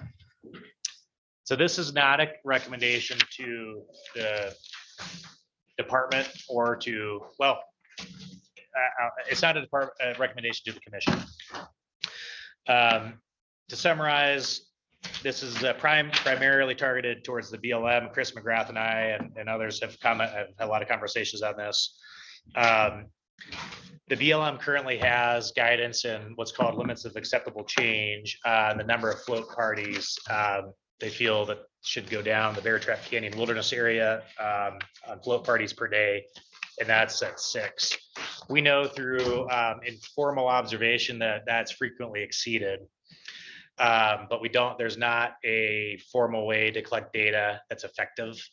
There is a sign-in box. I can tell you as guiding in there for years and then using it, for my personal recreation. It's rarely, it's not used in full compliance. So we lack data there. We also know that when multiple float parties arrive simultaneously, there's high potential for social conflict. The reason for that is you're in a canyon with a gravel road. There's a small turnaround by the power station, and then there's a metal raft slide, hand slide, and one small shoulder turnoff where you can get one, maybe about two vehicles off to the side, and you're going to run whitewater. So boats come off by hand, they get staged. You try to rig them for flipping a boat in that scenario. And it takes, with people to know what they're doing, often a 30-minute process to prep.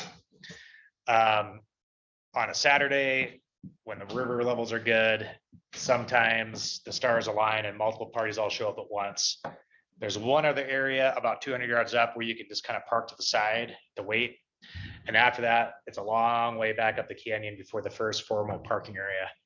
And so it's frustrating and problematic and sometimes causes tension. One guy's waiting here, another guy goes zooming by and all of a sudden like cuts in line. And so the recommendation here is that the BLM consider a wilderness float permit. We do recommend that there be conversations between the department and the BLM in light of that we are recommending a comprehensive Madison River plan everywhere else but the Bear Trap, and that there's already a cooperative management agreement in place between the BLM and the department.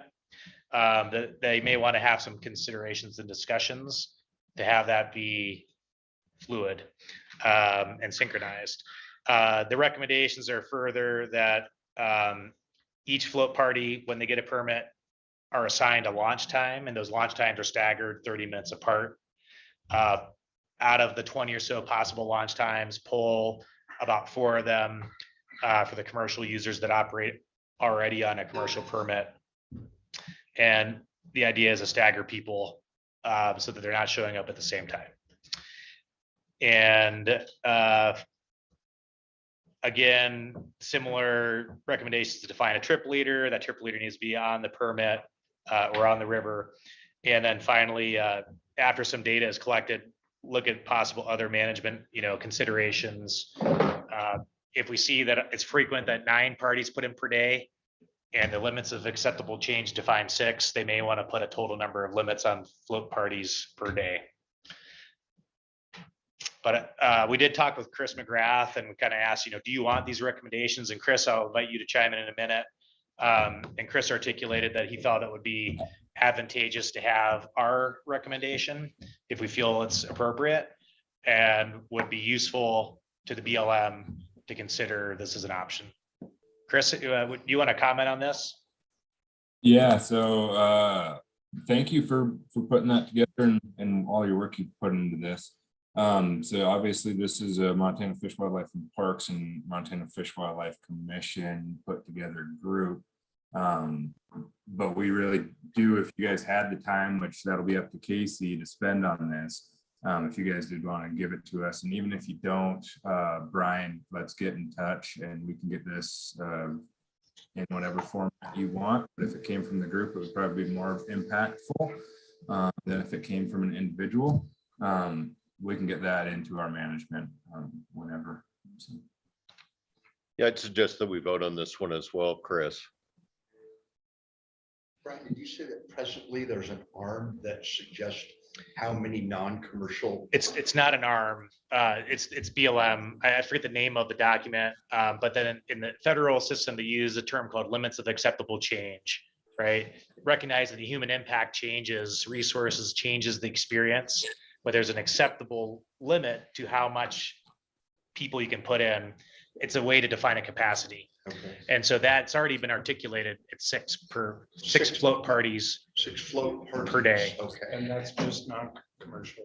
That's just in general. And each float party could have 4 boats. But there is a commercial there are commercial permits. And to give you a background on that, there's only 2 businesses that have the permit, and they are each restricted to a maximum of 40 launches per year.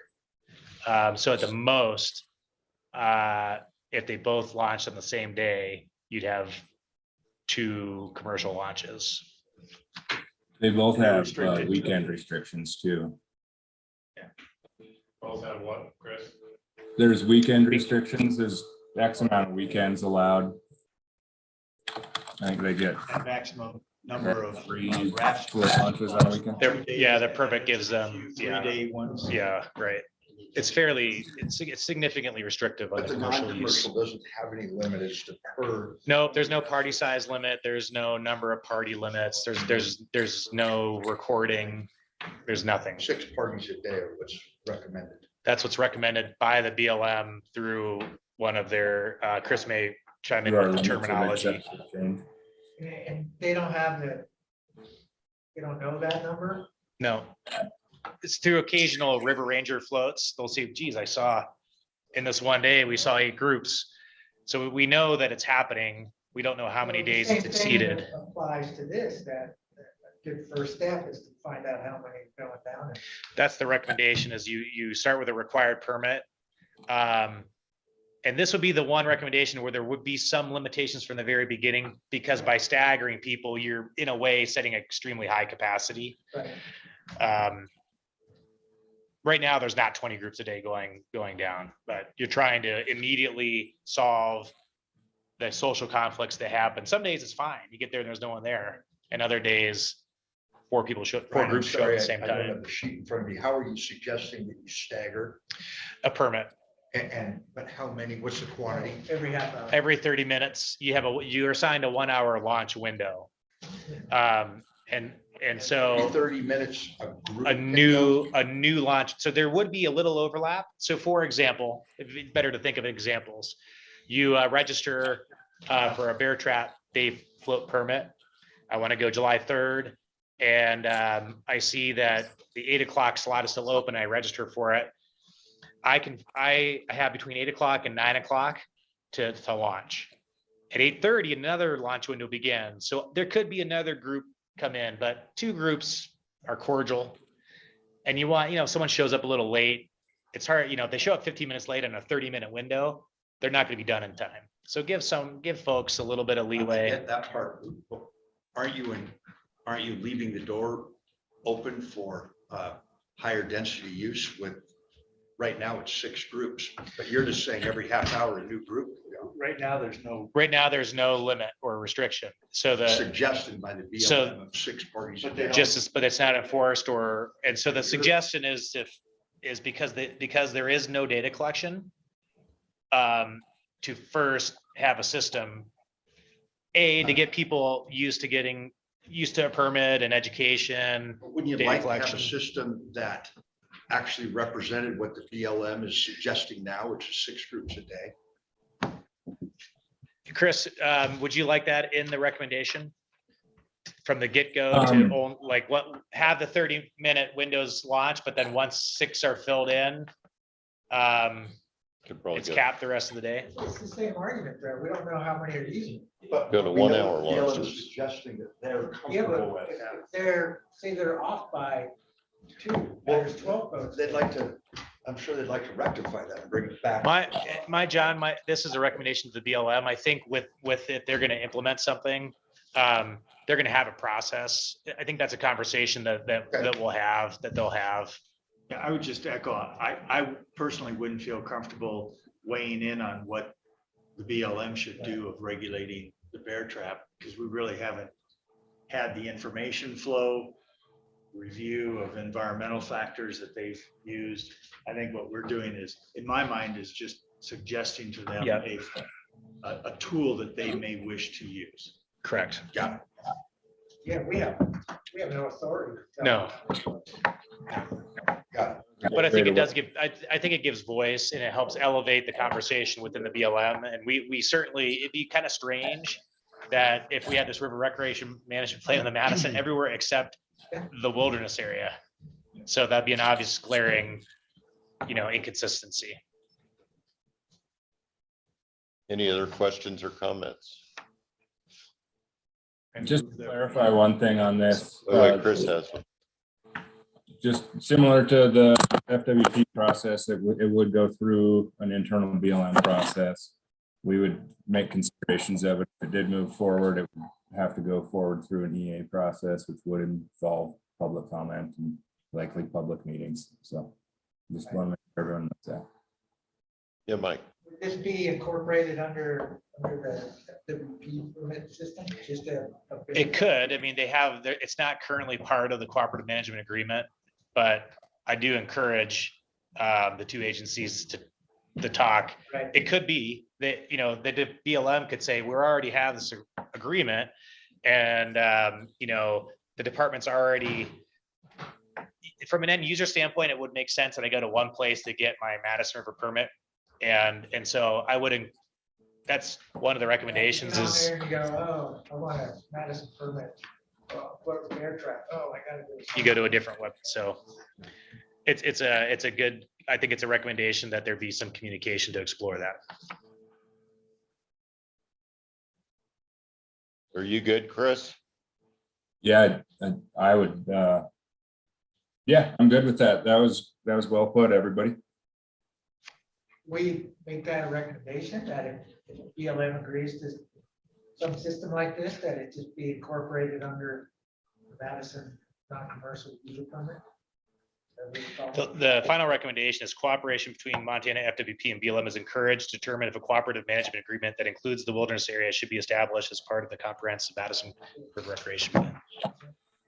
Well written. He's got it.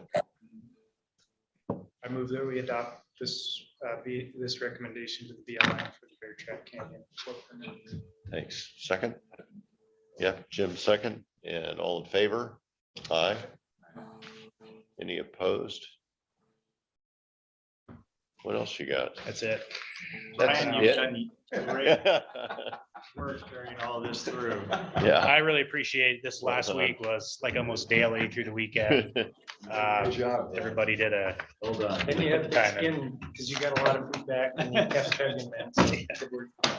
I'm married with 4 kids, so. Sure, well, do you have any idea of when on the 22nd, the Madison River or how much? No of your idea. meeting- No, but the agenda will be coming out when, first week of June.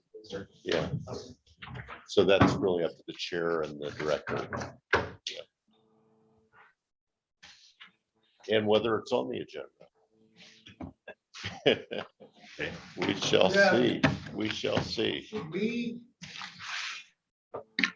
listeners to encourage that it be on the agenda? That's a question for you, Dustin. I really don't know. So it has to be. given the Okay. timeline. Yep. So our intention is, I talked to the chair today and to our intention is that. Okay. Whatever the. June 25th or 22nd. Whatever. 22nd. I have 22nd. Yeah, it's the 22nd. I moved from the 23rd to the 22nd. You guys are killing it. Is that That pretty much wraps up our evening. And now we have public comment. Wow. Todd?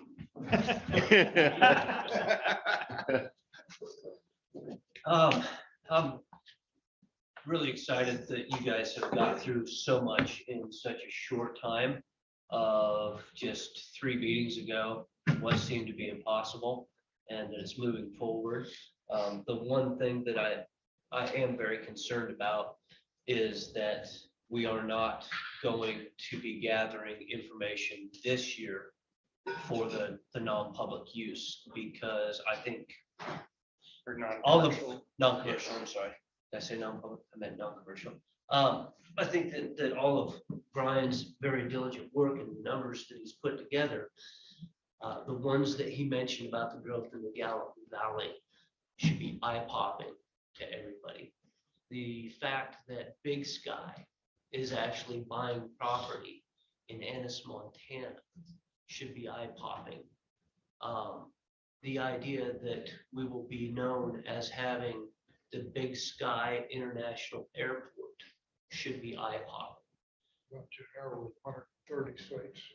Not to mention a planned or proposed RV park on Reynolds Path, Yeah. 150 units. Really good. This shit's happening now. It's happening now. And I'm just fearful that if we don't try to get numbers together sooner versus later, and I understand there's limitations to what we can do, but there's got to be something that we can start this year to get some numbers, because the truth of the matter is, I think everybody really inside knows this. We're already, I mean, what are we waiting for? We already need to have limitations on how much this river is going to get beat up. And I'm screaming from the top of the buildings. I'm seeing it. And we better start paying attention to some of the signs, because if we don't start now, it's going to be too late and you ain't going to get it back. So that would be my 2 cents. But good work, Con. I know it's difficult. Well, we have a separate, process on regulations for fishing as well. That we'll be looking at. That comes up in August. I've got one question that I posed to Dustin and Charlie, as far as knowledge of the agency and what you can and can't accomplish. We're talking about different types of monitoring. Would it be too difficult to have a simple ticket that you get that has Barney, has McAtee, has Lions Bridge, and they are available at that, and it is mandatory that you take that ticket, you fill it out, get the information that you require, such as vessel, number of people, fishing, just mark the boxes. of what you're doing on the river. Spot where you write how many people are in your party and so on, and just have them go down the list. And then at the very end, where's your takeout point? And then there's a number on that ticket and a number on a perforated stub. Just take that number and they're mandatory that they have that with them. I mean, would that be something that would be a way to implement something this year just to get started? I don't think we can get it done. What would be the obstruction, do you think? Just Right. being able to come up with that in this time frame? Well, I think that, you need some thought put into just exactly how you wanted it done. You'd have to have people out there to put the boxes up, people out there to collect the boxes, and then someone to analyze the data on the back end. Input data. And like I said earlier, all of our crews they're already tasked, work plans are built, it's something we could certainly work on and get ready for next season. Would the Madison River Foundation be a possible source to gather that information and help? I mean, could we Well, ambassador we did. programs and? You guys will be doing, Charlie, you'll be doing whatever the regular census data is, right? And you'll be doing car counts and. And I have other a data collection.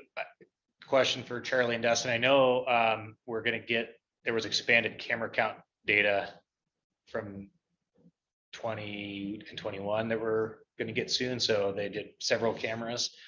Is there plans to run cameras this next season as well for? I'm not aware, Brian, that the staff hasn't indicated they won't, but just, I would observe the man hour, the staff hours Yeah. to go through that is truly the option. So it's not impossible. That's partially what I said. We're looking at how to do that most efficiently. It's point not lost on us, and I think the passive data collection will occur in some capacity, whether it's specific to that, I don't know. Right. Yeah, Mike. Todd, the idea you just came up with was the number one recommendation from the 2011, 2012 CAC group. Almost like I was there. Was that?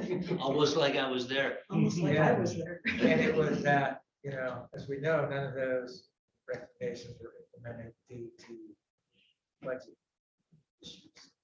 But I mean, how many man hours, Mike, does it take to sit down and analyze all those pictures? Comparative to checking. They a haven't simple- finished yet. I mean, it's mandatory that you have the stub that matches the number on the, and you can, like we said, soft enforcement. Did you preach it to the choir? I mean, that just seems like such a simpler, less man hour type of. Well, one of the questions, even when Andrew was here, when they had one camera, they couldn't go through all the pictures in a timely fashion and couldn't discern commercial from non-commercial. And so they put 7 cameras out following. And they're still looking at pictures. as Well, far as I know. just as a river user, I mean, I don't like the idea of number one, drones following me around. If I've got my shotgun, it's probably not gonna last. Number two, I don't like the idea of having my picture taken everywhere I go to recreate. I think that's invasive. And I think a lot of people would agree with that too. We don't want the river filled with cameras.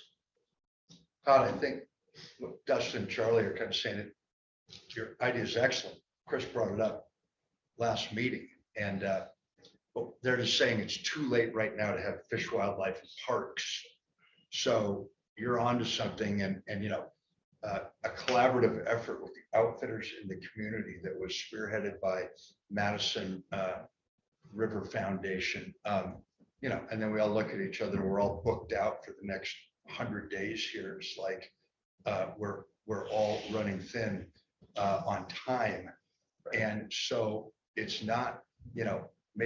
Maybe we could get somebody if we all chipped in financially that would put these boxes up and put these perforated stubs in, because there would be time to do it. Maybe it's July 1 we get them all up, but we get the data for the most used months or the months of July, August and September, but the FWP is not going to have any time, I think, it's what they're saying, to vote on it, officially put it into play, but we could try to do it locally. I guess the biggest question for that would be, would you be able to do that, still make it mandatory that the floaters have? Wouldn't be take able to it? make it mandatory. Yeah, see, so it wouldn't have any teeth in it, so it wouldn't probably really be a reliable source of information. I think we It could can be easily gunned down. get the point. And I'd say at this point, Commissioner Byer and I have a heavy lift here to get these recommendations adopted by the commission. So for sure, save some of your energy for the public feedback that's coming up to the commission and help us get these recommendations adopted. Right. And let's get the system going for 2023. To play off that, Casey, I think, especially after the last meeting, I think what we did here tonight, a couple of meetings ago, to unanimously approve all of these recommendations is amazing. But I would encourage all the work group members as well to understand what we voted on and approved and get behind each of these recommendations and promote it to the commissioners as well. I know we will be. Yeah, in the greater community, right? I know the community of Venice is extremely interested and has provided good feedback I know on this. You've been doing that for great, right? You talked to the Venice chamber, met with MGTU. I can't be with GGTU, but I would encourage others to talk to them. Casey, maybe you can. You're right, thank you. So Hey, Mike- look, I thought the feedback they gave us this week was really well thought out, carefully written, and I appreciate it. So Mike, what you just said as a former member of the last group, that's exactly, Julie, right? yeah. Who are you again? Mike, what? Well, you're a public. There we go. Yes, Julie Eaton, public comment. I wholeheartly underline, support exactly what you just said, that, again, a unanimous, we never had a unanimous. That was impressive. And from the last meeting to this meeting, I'm just parroting what some of you have already said, the detail and the work and the change, impressive as heck. Thank you so much. That I do know how hard that is. But yeah, know your stuff, because people are gonna come at you. I wanted to just address two things in talking about the non-commercial and commercial. Brian, what was the 2019-2020 increase at Lions? 67%, 67, Warm Springs, 76%, and 109 at California Point, 100. California. California. Yeah, and you get to remember in the lower Madison, and there was a lot of those days where the parking areas were full. And so a lot of the use wasn't counted because they Exactly. went to, So to say that, we don't really know, especially since commercial was down 2019, 2020, and we saw that kind of increase, that we don't really have a feel on how much non-commercial is, getting out there and having an effect. We have good trend ideas just based on that. So we do know that there's a lot more public use. It's the BLM numbers right there. Commercial was down, these areas were up, and we have other information as well. Not that you don't need more detail. So that's just something that I heard. Another thing when we were talking, when Mike talked about Al Westman's advertising for tubers, I don't know if you guys remember when we had that group come in, they had a storefront in Ennis, and they were up at Kirby, they had canoes. Yes. They were dumping canoes and every floating device everywhere. So even though that faded away, they didn't last for very long. Just dumping people, especially in the upper Madison River. Thank goodness for dumb luck. A lot of times things don't happen, but it's not an easy river to just put someone in a canoe and say, go. So that there is a precedent, there is a history of people adding that part, that component to their business and dumping people wherever without actually understanding how the river works. Those are my 2 things. Thanks, Julie. Thanks, Julie. Casey, I think as a work group member, I'll just address it, but we did, following on what Julie just said, we did get a letter to the work group from George Grant Trout Unlimited, citing the one report that had camera data that showed commercial use at 67%, average at 70-some% below lines for 20, whatever year that was. 16, 28. 17, I think it was.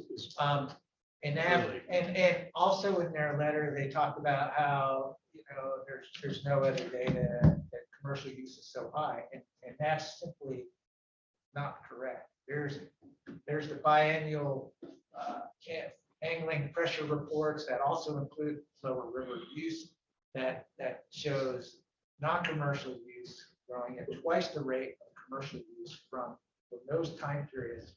Actually, from, I got charts, I could say, from 1988 to the last year I did was 2020. The use reports showing non-commercial use has been increasing at twice the rate of commercial use. So for GGTU to cherry pick their data and on one particular location in one particular year for the highest use, the highest, most popular section on the entire river. It's good for them, but it was not entirely accurate. And Mike, We as a work I had an opportunity to talk with Steve Lubeck prior to our last meeting and kind of shared some ideas and asked for feedback. And Steve reached out to members of GGTU, and I'll try my best to, but I think, and Zach kind of commented on this earlier, and it's not unique to Steve or the GGTU members, but I've heard this from other members of the community. It will be really important to understand the ratios of commercial and non-commercial use. That's important to people, I think, and I think we'll have that if we get the right passive data. So we have some of it coming from the existing camera count. We will get some more, from some of the recommendations that were adopted. That's going to be really, people care about that, and be able to have even a better answer to those questions of how many people are guided versus how many people are unguided. I think the general consensus is members of the general public want to have fair and adequate access to the river, and not know that they're in a minority. And that's sort of the general consensus. And But your point, I mean, if you're making that argument as an outfitter to a general public member, and in the same breath saying we don't have good enough data and we need to start collecting non-commercial use data, that's a pretty hard and inconsistent message. And so we shouldn't lead with that. The message should be, let's start collecting data. So we have data. So if you're, not to discredit or even challenge your point, but it's just not a winning message, and it's a hard sell to make that to Joe Public as an outfitter to say, no, trust me, we know that non-commercial use is growing at twice the rate of commercial use. That's not going to be very convincing to your average person who's saying, why do you want to regulate me? Yeah, we don't know. Why do you Zach, want to can I add a regulate comment me? to that? A comment that I might add to that is it sounds like the working group has kind of talked themselves into that this might be a priority movement to try to get the data as soon as possible. absolutely. Hey, we advanced it 12 months in a week. Yeah, this thing, what you'll have by next week. Dustin, Commissioner, just a comment to the mechanics of the commission meeting. I don't know if your intention was to present the recommendations yourself, or if the work group was going to have one person. why don't I chat with the chair about that? I need some recommendations from you and Chair Robinson on that. Okay. Hey, I just want to thank everyone, members of the public, Commissioner Byer, folks who've driven from Ennis and Helena. Really, it's been really a productive work group. And I think my intent now is, unless we have some kind of emergency need to get together, is to delay while we're all busy this summer and hopefully enjoying the summer. And then reconvene sometime in September. See where we are with things. At that point, we'll have moved through the August commission meeting. And I think it'd be a great time to get back together. So I'll float some dates. Maybe I'll send, reserve this date around and make sure we get one that works for everyone. And while I'm at it, I just a special thanks to Deputy Director Temple. I just think having you here these past 3 meetings has been so helpful in clarifying some of the open issues for us. And then I think Charlie Sperry, it's been great having you on this work group as well. I think your knowledge base and help for all of us in understanding some of the issues we're dealing with. So, and the folks out in live stream land, thanks for tuning in. Really appreciate the interest and support. So with that, have a great evening. Thank you. Thank you, everybody. Incredible work.